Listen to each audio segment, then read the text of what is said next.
There are many problems associated with beating the trifecta.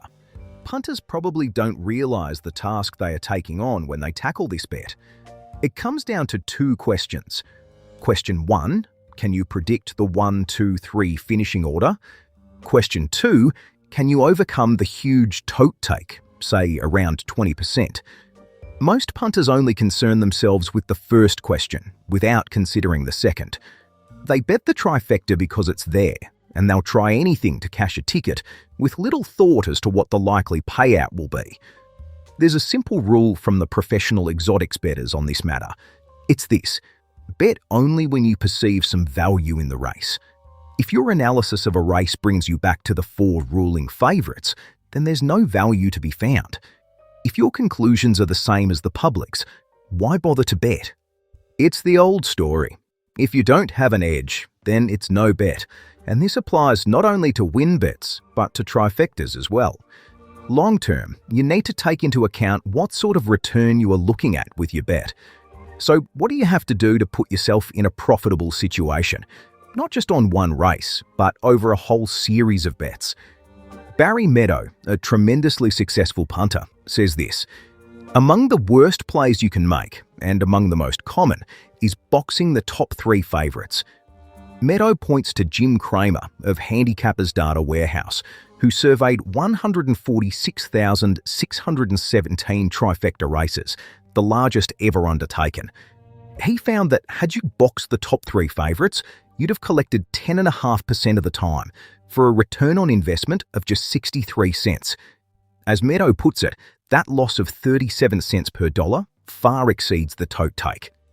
But going the other way is worse.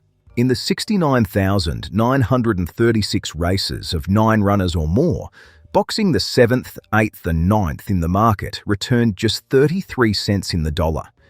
Meadow's honest about it. No matter what combination you're looking at, it's going to have a low hit rate. Even favourite first, second favourite second, third pick third hits less than 3% of the time.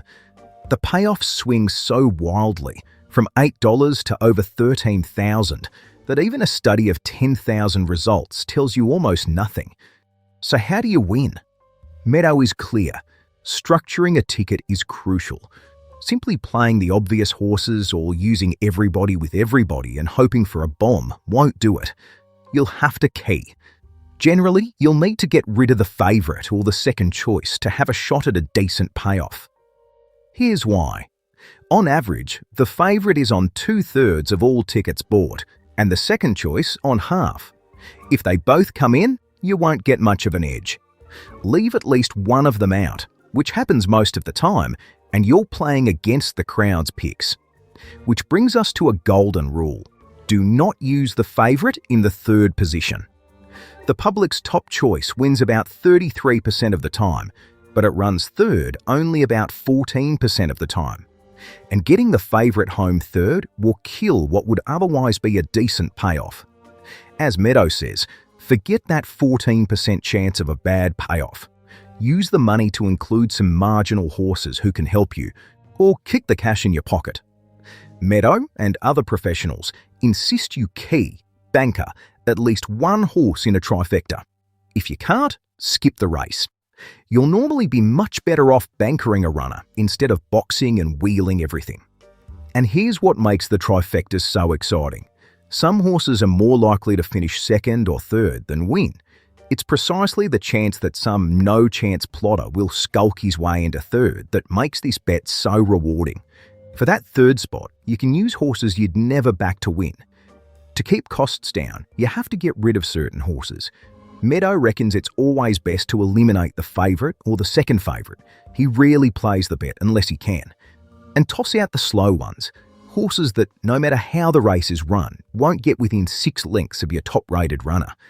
Occasionally one of these slugs falls in at 40-1, but mostly you're better off concentrating on horses with a legitimate chance, not just any runner with legs. Be flexible, because costs escalate fast. Bankering one horse with 7 others for 2nd and 3rd costs $42 for $1 units. That's 1 by 7 by 6. Chase higher, 1 with 10 others, and you're up to $90. My own preference is always to use a banker to win, And that banker should not be the favourite, or even the second favourite, though betting moves can sometimes force your hand. If I can't secure second and third within 7 other runners, I give the race away. $42 is plenty to have on a trifecta, especially with a long-term approach.